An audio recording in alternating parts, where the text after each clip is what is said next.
Hello everyone, আসসালামু আলাইকুম। কি অবস্থা সবার, কেমন আছেন? আশা করছি সবাই ভালো আছেন। আলহামদুলিল্লাহ আমিও ভালো আছি। তো আপনারা অনেকে হয়তো বা জানেন, অনেকেই জানেন না, আমি একজন সৌদি প্রবাসী।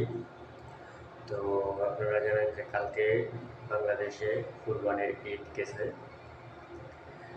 আমাদের এখানে পরশুদিন ঈদ গেছে। তো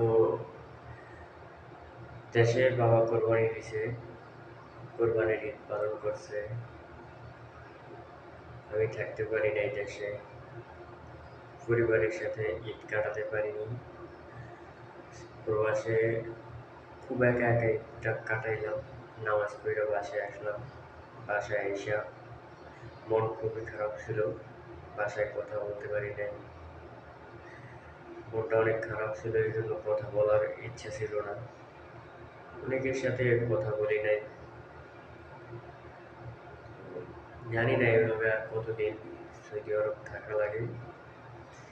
সবাই আমার জন্য দোয়া করবেন, আমার ইউটিউব চ্যানেলটাকে সাবস্ক্রাইব করবেন, আমার জন্য বেশি বেশি করে দোয়া করবেন যেন সঠিকভাবে চলাফেরা করতে পারি।